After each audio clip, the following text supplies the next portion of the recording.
we are going to take a look at Psalm 139. And if you spend some time reading the Bible, you can't avoid the book of Psalms. It's right in the middle of your Bible, for one.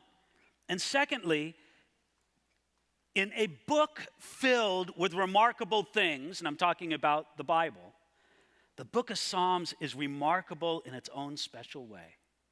Because there's 150 psalms, and every one of those psalms is unique and powerful and speaks with an eloquent voice of our heart crying out to God in some way or another. Now, many of the psalms were written by King David.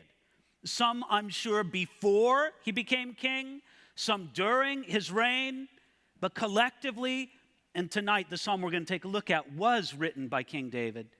You're going to see that this is such a powerful and eloquent expression of a person's heart before God. So let's take a look here. I'm just going to jump in. First of all, reading the title. I do want you to notice that when the Psalms give a title, now I'm not talking about the title that the Bible translators or publishers give it. For example, in my Bible, the New King James Version, it says Psalm 139, and then in bold words it says God's perfect knowledge of man.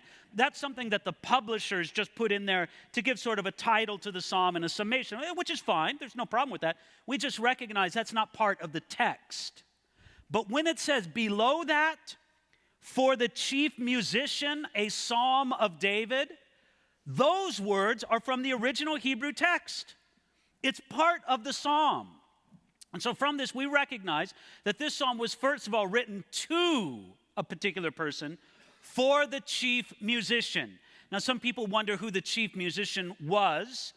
Many people suggest it was Asaph. It was one of the other Levitical leaders of song in the worship of ancient Israel. And that's entirely possible. But I'll give you my estimation. I always believe that the chief musician was David's wonderful and poetic way to refer to God himself.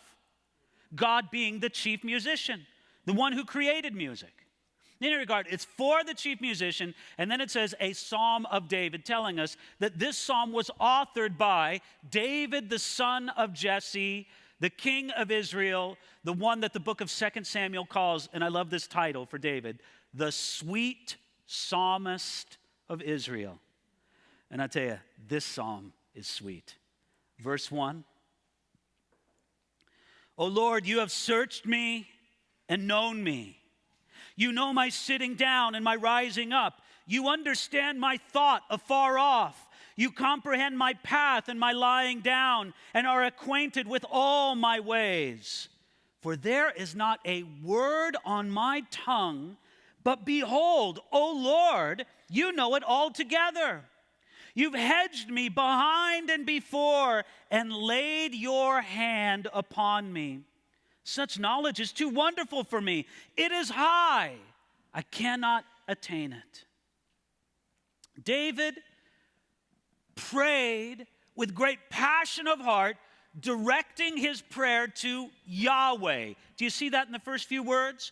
O Lord. And when Lord in our Bibles is written in those small capital letters, it's a reference to the covenant name of God with Israel, the name Yahweh.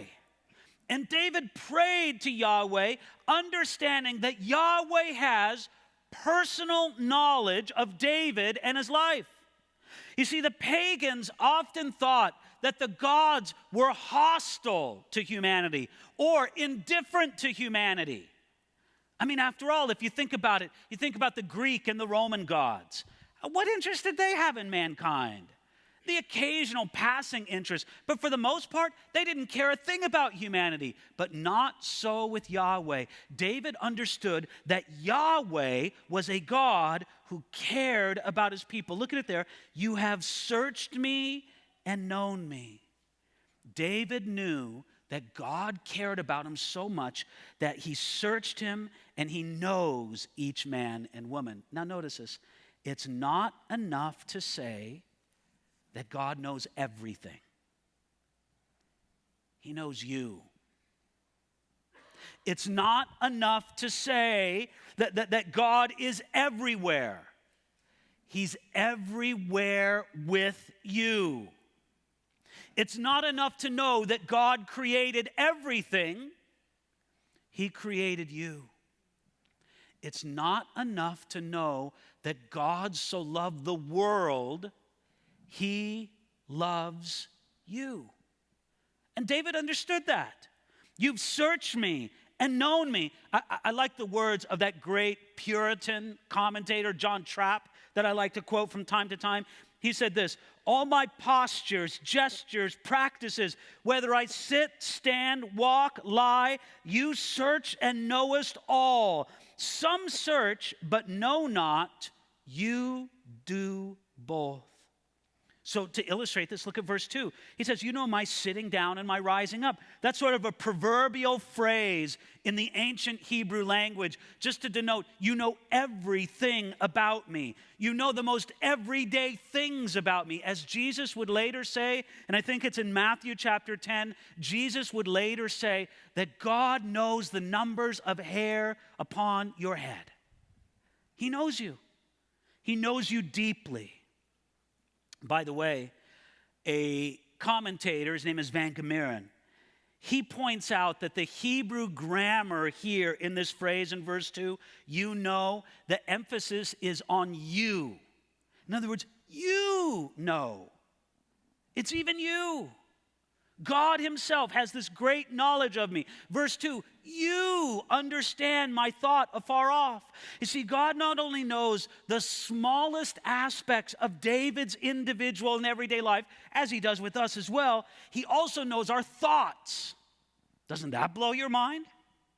He not only knows your actions, he knows your thoughts. He knows your words before you speak them, and there's nothing hidden before this all-knowing God. As it says there in verse 3, you are acquainted with all my ways. Now, by the way, I do want to point out that there in that phrase where it says, you know every word on my tongue, that should give us a little bit of pause, shouldn't it? If God knows every word on my tongue, as it says there in verse 4, shouldn't that make me careful about how I speak? Shouldn't it make me careful about the vocabulary I use?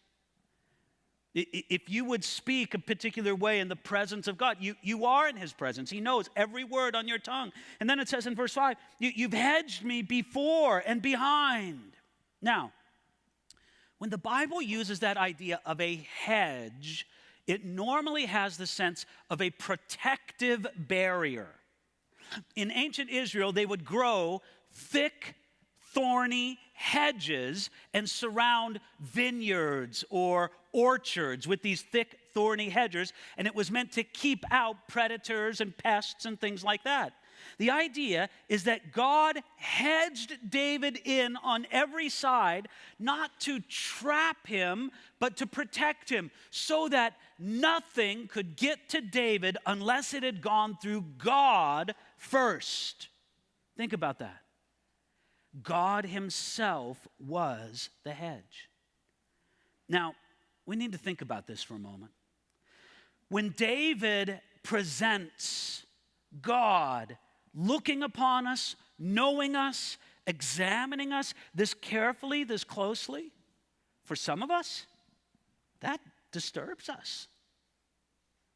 Look, I don't think I've lived in a police state, but you wonder what would it be like to live in these places where every word, every thought is under scrutiny, where everything is being examined.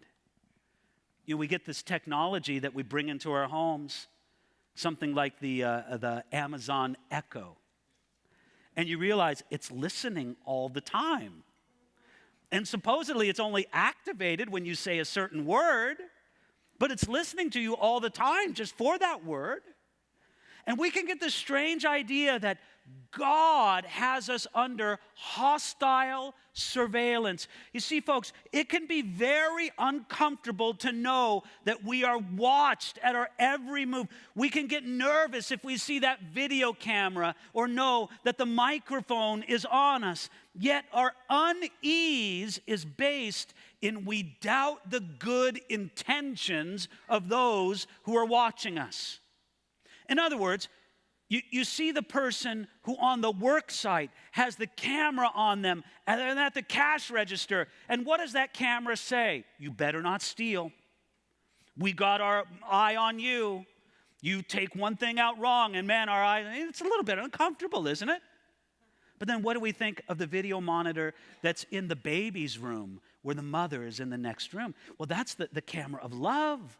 That's the camera of concern and care. When we understand who God is, it is a great comfort. It's the same way that a child is comforted, that a loving parent watches over them.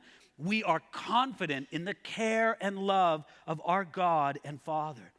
His constant knowledge of us is a comfort and not a terror.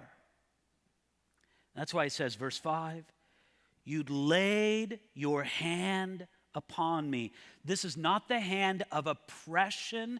It is the beautiful touch of God's grace. That's why David says in verse 6, such knowledge is too wonderful for me. What does he mean by wonderful? Basically what he means is it's just beyond him. In other words, I can't even know myself as well as God knows me. Now I want you to ask, do you really believe that? I want you to believe that. I want you to believe it because it's true, and I want you to believe it because the Bible says it. I have to come to grips with the fact that God knows me even better than I know me. And if I really believe that, then when God tells me to do something that I'd rather not do, I understand the God who knows me even better than I know myself, he knows it's in my best interest. I mean, I believe I'm a fairly rational person most of the time. And if I really knew what was best for me, I would choose what was in my best interest. But look, let's face it, friends. The same way that a child doesn't always know what's best for them, that's how I am before God sometimes. But I recognize there's a God who knows me even better than I know myself. Such knowledge is too wonderful for me. Now, before we begin at verse 7 and consider the next section of this psalm, one thing that I often think about when I read the Psalms is I wonder what kind of tune went along with David's singing of this psalm. What did it sound like? Was it a song like we think of a song? Was it sort of poetic words? Did it sound like a poetry slam? Was it kind of thing, just kind of these words with sort of a chanting kind of accompaniment with music in the background? I don't really know, but it's interesting to think about. Some kind of music David is beautifully playing, and as he does, these words pour forth from his heart. Verse 7, where can I go from your spirit? Or where can I flee from your presence? If I ascend into heaven, you are there. If I make my bed in hell, behold, you are there. If I take the wings of the morning and dwell in the uttermost parts of the sea, even there your hand shall lead me, and your right hand shall hold me. If I say, surely the darkness shall fall on me, even the night shall be light about me. Indeed, the darkness shall not hide from you, but the night shines as the day. The darkness and the light are both alike to you. Here David is considering that unbelievable truth that God is present everywhere. Did you see what he says in verse 7? Where can I go from your spirit? Where can I possibly go? There's no place I can go in the universe that you are not always there. David considered the truth of what we call in theology God's omnipresence. God fills every corner of the universe. But at the same time, I want you to understand, David was not a pantheist. God was everywhere, but God is not everything. God is separate from his creation. In other words, your spirit, your presence, you are there. Those things are not part of God, yet he is everywhere in every aspect of the universe that he has created. And David recognized in the very best way, everywhere he goes, God is there. Now again, I just want to remind you that if somebody is everywhere we are with a bad purpose, we feel like we're being stalked. We feel it's dangerous. We feel it's time to call out the restraining order. Oh, but this is different with a God of love and care and concern. Verse 8, he says, even if I make my bed in hell, behold, you are there. Now, I have to say, I don't believe here that David described what we normally think of as hell. That is what the New Testament calls Gehenna, or the lake of fire. No, the Hebrew word used here is the word Sheol, which normally has the sense of the grave, or by implication, it has the sense of the afterlife. And David didn't use the specific word for hell. The sense is the same. You see, even in the world beyond, even if I were to go to heaven or to hell, you would be there. And this leads me and many others to the conclusion that oftentimes hell is at least a bit misunderstood. Sometimes people think of hell as the place where God is not. I would question that. I would say hell is the place where God is present. Again, being omnipresent, he fills every corner of the universe. But God's presence in hell is restricted to his judgment. And if you were to take every other aspect of God's character out of the mix, you took away his grace, you took away his mercy, you took away his long-suffering, you took away all those other things, and all that remained was judgment, well, God would be there, but it wouldn't be pleasant at all.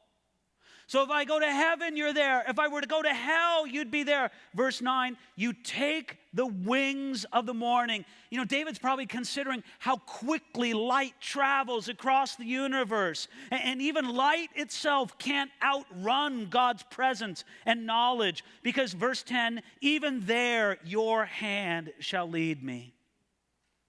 David was so assured of the constant presence of God's love and care, that God's hand would be with him, that not even death could separate him from God's love. God, you will hold on to me even in death. Now, this is wonderful because we know from reading the Old Testament, the Hebrew Scriptures, we know that the understanding of the afterlife in the Hebrew Scriptures is somewhat shadowy. It's not clear. It's not only until the coming of Jesus Christ, as it says in 1 Timothy, that life and immortality came to light through Jesus Christ. It gives us a much clearer understanding of the afterlife. In the Old Testament, in the Hebrew Scriptures, they didn't have the same understanding. But even David knew, your hand, or maybe put it this way, I will not be beyond your hand and your touch, even in the world beyond. Even then, verse 11, even the night shall be light about me. God's constant presence with David was like a constant light in the darkness.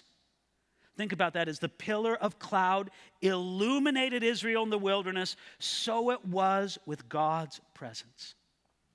Now, we pause here and we think, what a beautiful psalm.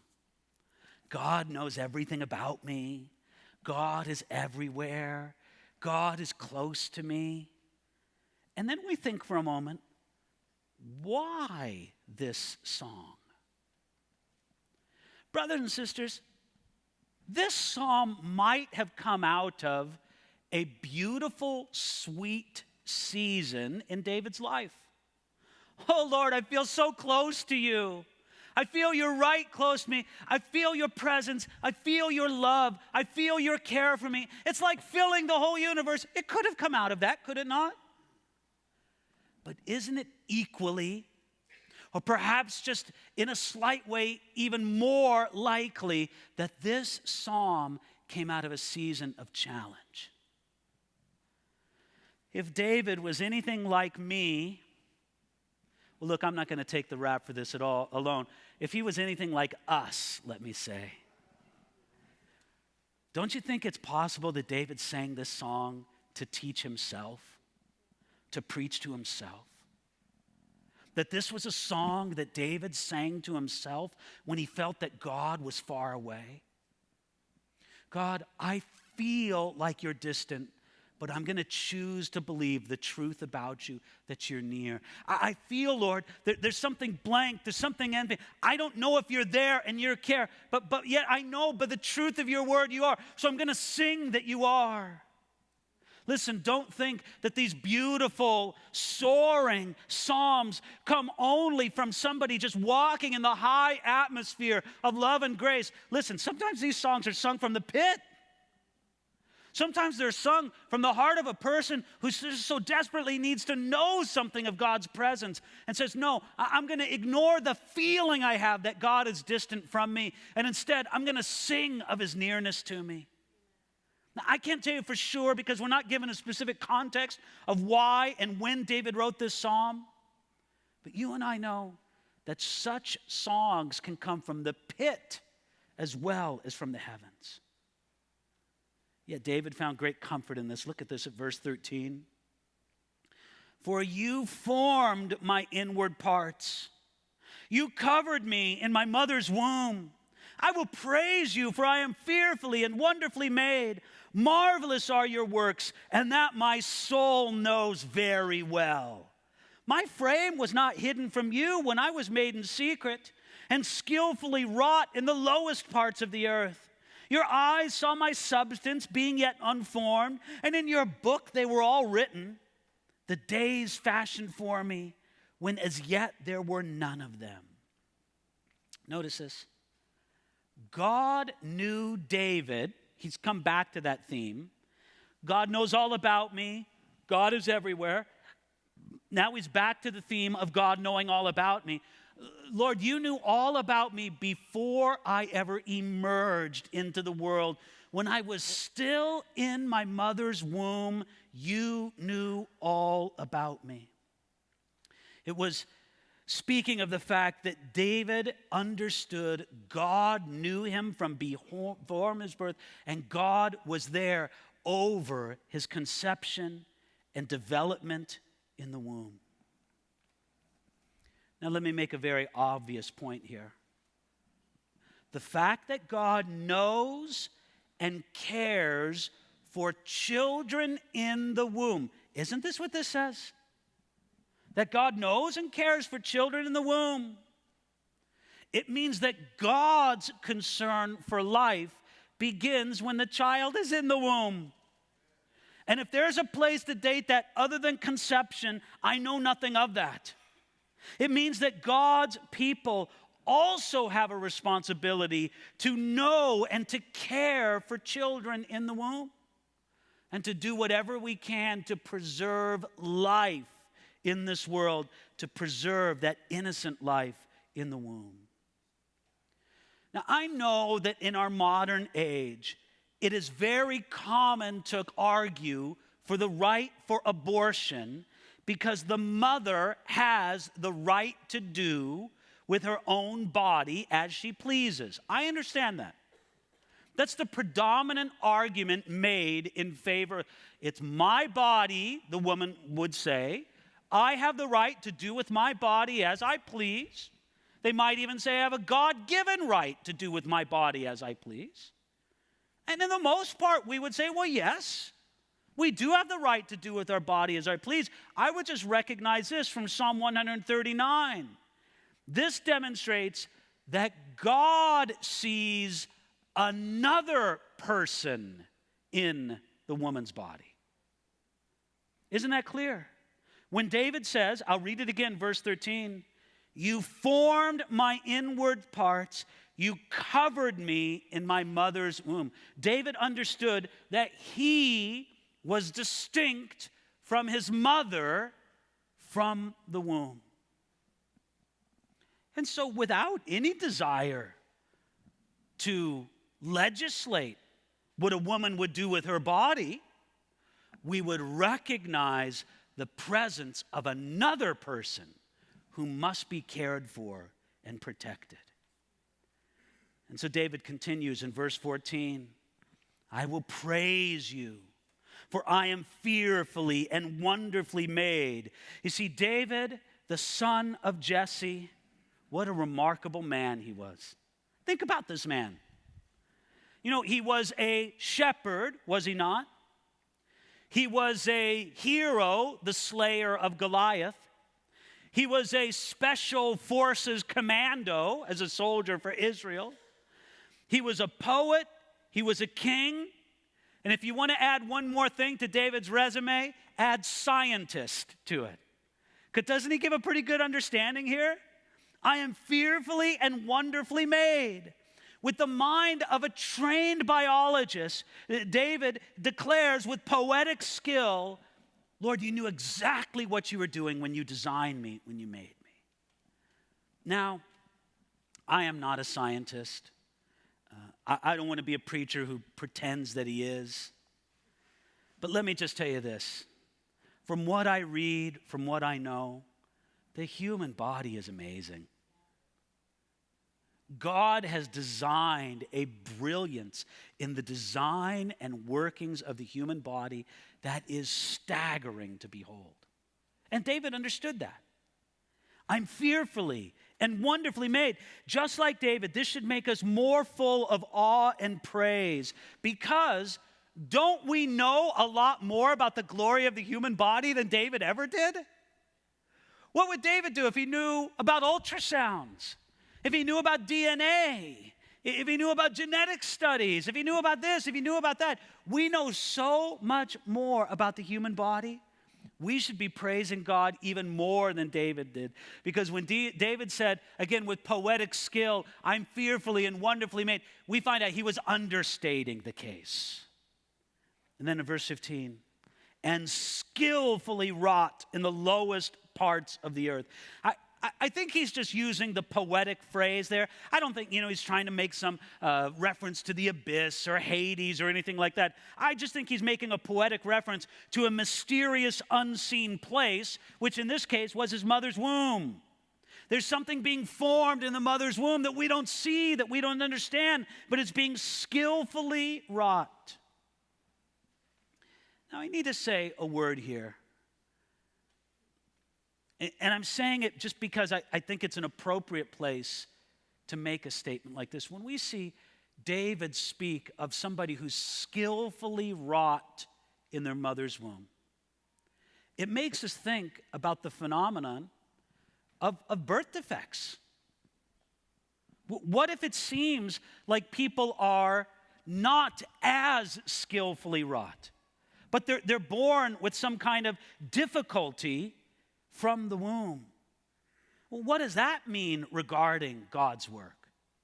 Does that mean that God messed up? No, I would say this. We should regard birth defects as injuries to God's original design.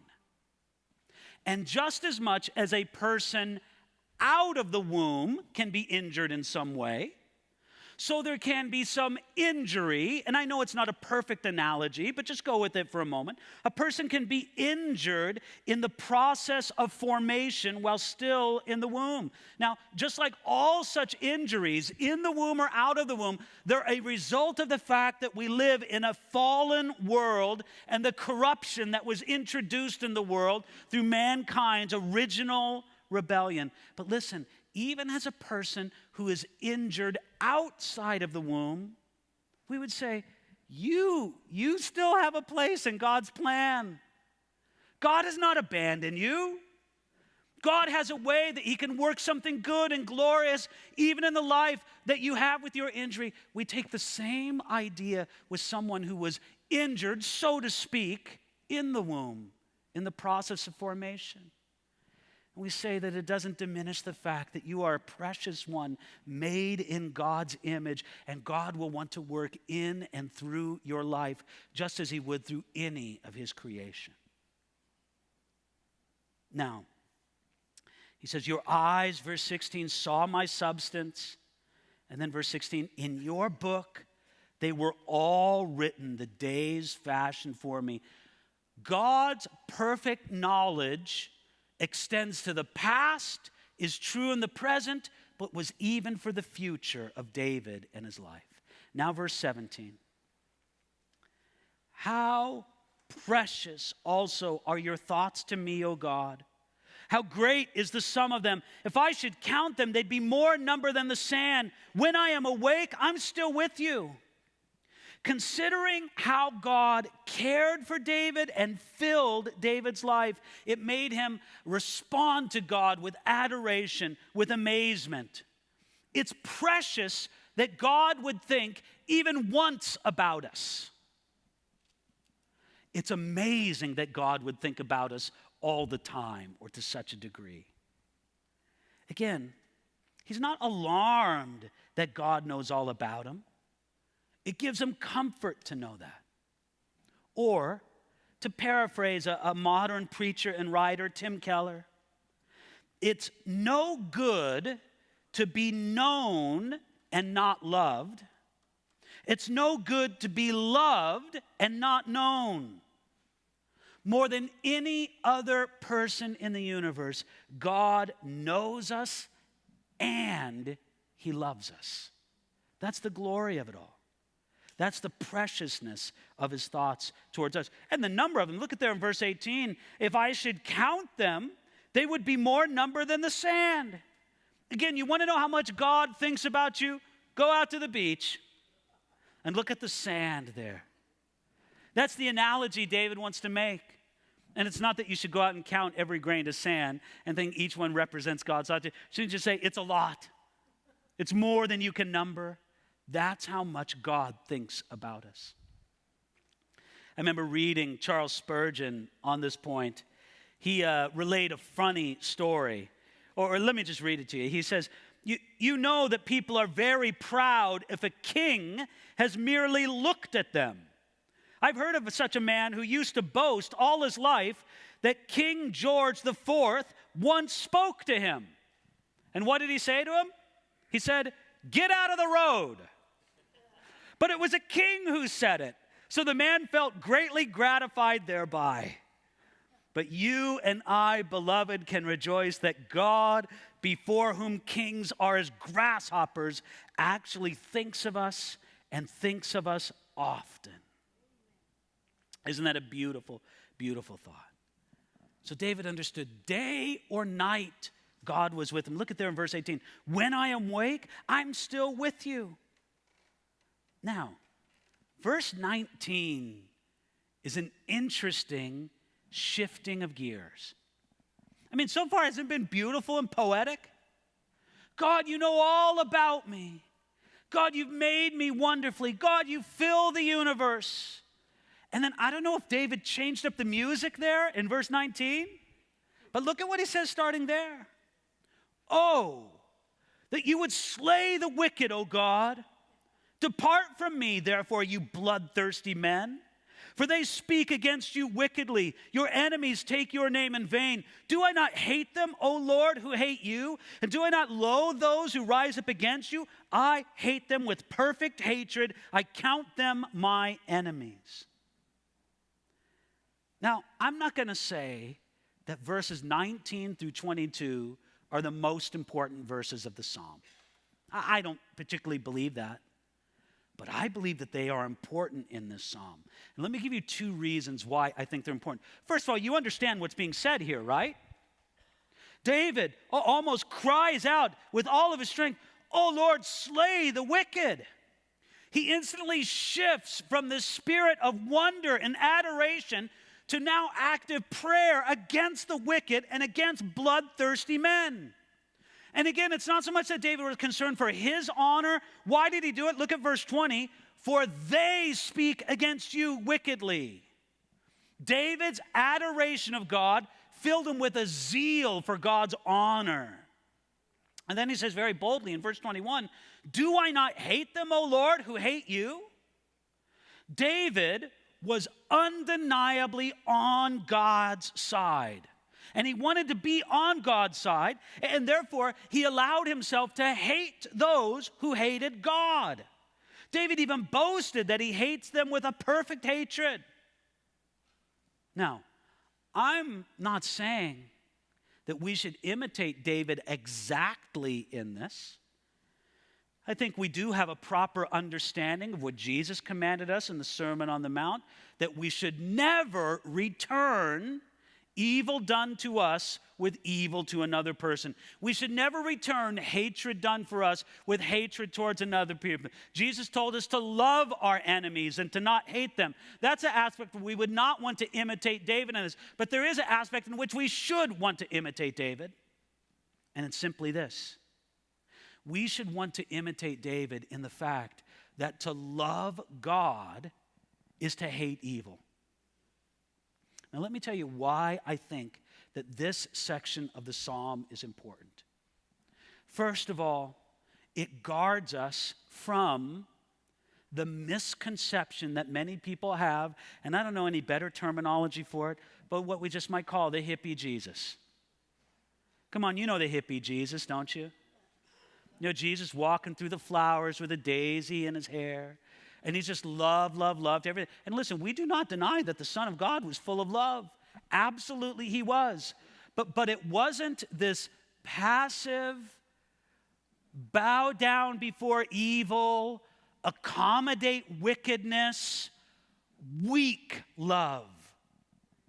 It was a strong love that knew how to boldly correct sin and to make a stand for righteousness. Yet it was real love. We know this because sinners were not turned off by Jesus. They were attracted to him in some sense. But this sense that God is just kind of this bland kindness towards any and every one and thing, instead of God being the one who establishes a moral order in the universe. And when you oppose God, you're opposing his love. No, David understood this, that to love what is good meant to oppose what is evil. So this section reminds us, no, we're not going to give in to the deception of the hippie Jesus on the one side, but on the other stand, we are going to understand that in this day, when we have the attitude, or at least our culture has the attitude, let's say that it's very possible, even preferred, to love God without hating evil. We have to pray that God would give us a clear moral sense. I love what one of the older commentators I like to read has to say about this.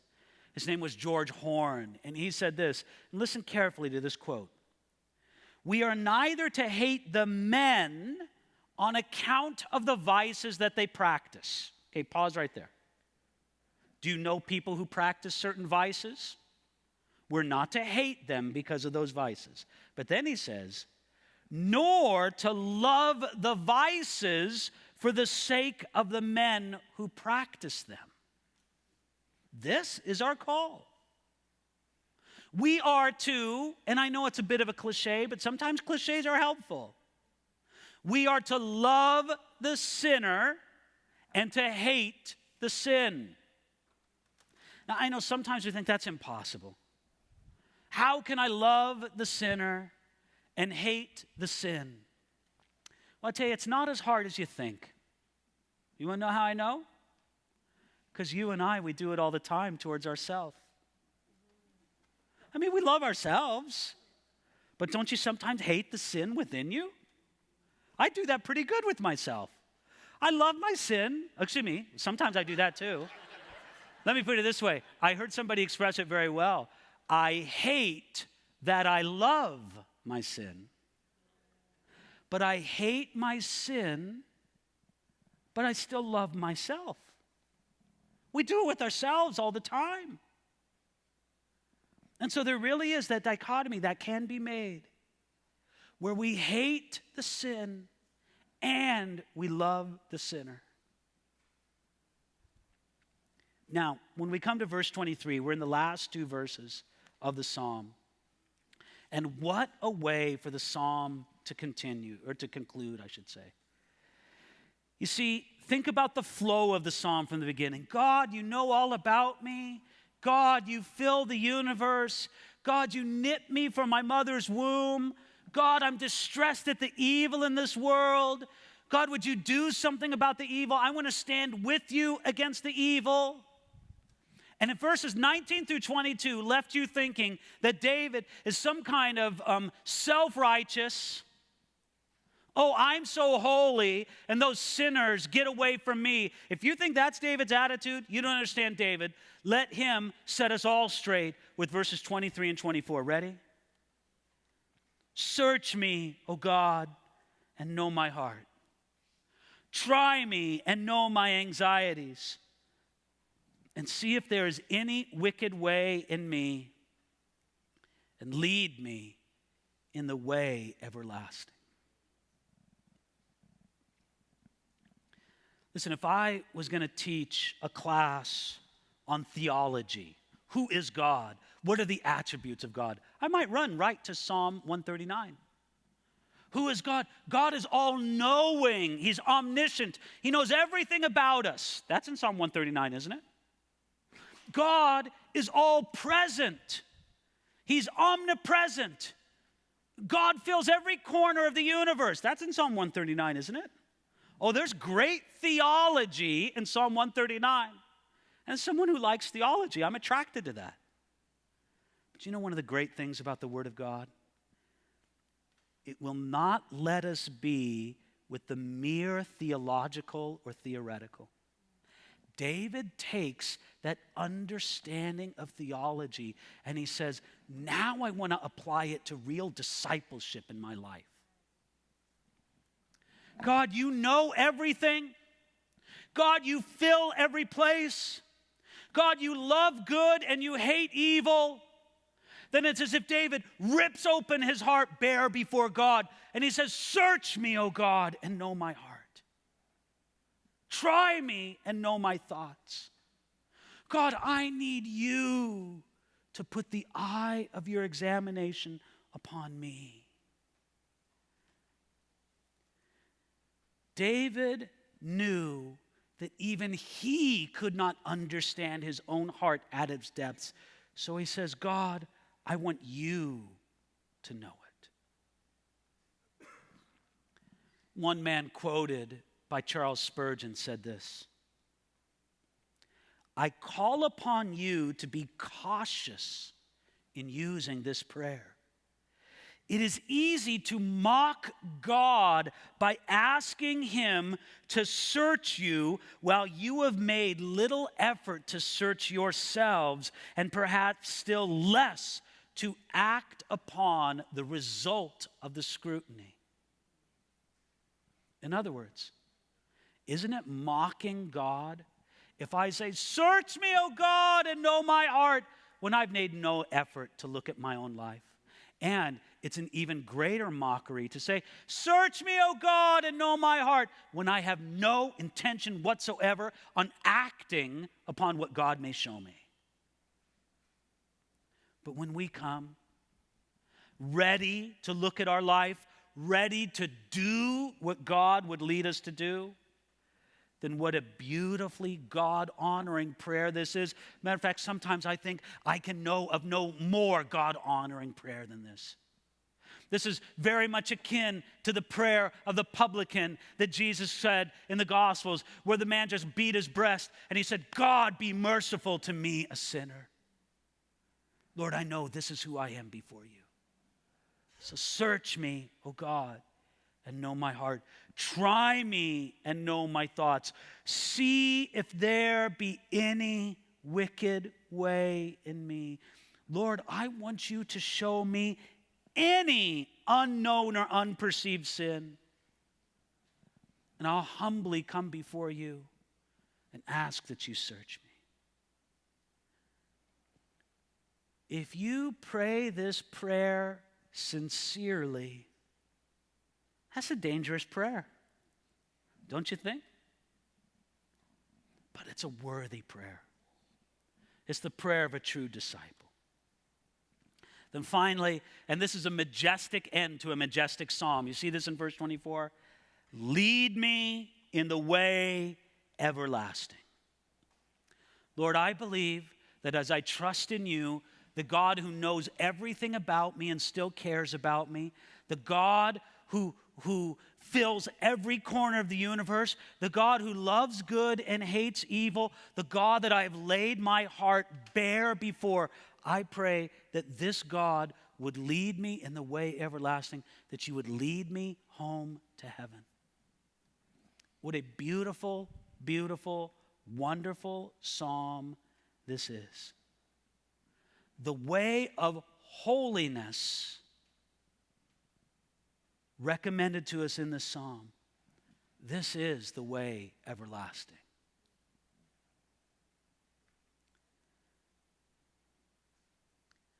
I think the world is changing so much. I think the gadgets that we have all around us and the speed of our culture have a way of making it so hard for us to just listen. So would you agree to pray that prayer in your life? To pray it and to really listen for God's response. He'll speak to you. Now, I think when God speaks to us, see if there be any wicked way in me. I don't think he reveals everything to us at once. Wouldn't that like crush us under a waterfall that we could not handle? So don't be surprised if you pray that prayer and God says, let's work on this. And maybe this. Don't think for a moment, hey, cool, only one or two things. Maybe it's the one or two things God is showing you right at the moment. But that's fine. He knows what you need to handle. And when he works in your life through those one or two things, what do you do next? You go, all right, man, glad that's fixed. No, you go back and you say, okay, now God, search me and know my heart. Try me and know my thoughts. And with that kind of heart, we'll see ourselves growing in the Christian life and walking in the way everlasting. Father, this is our prayer.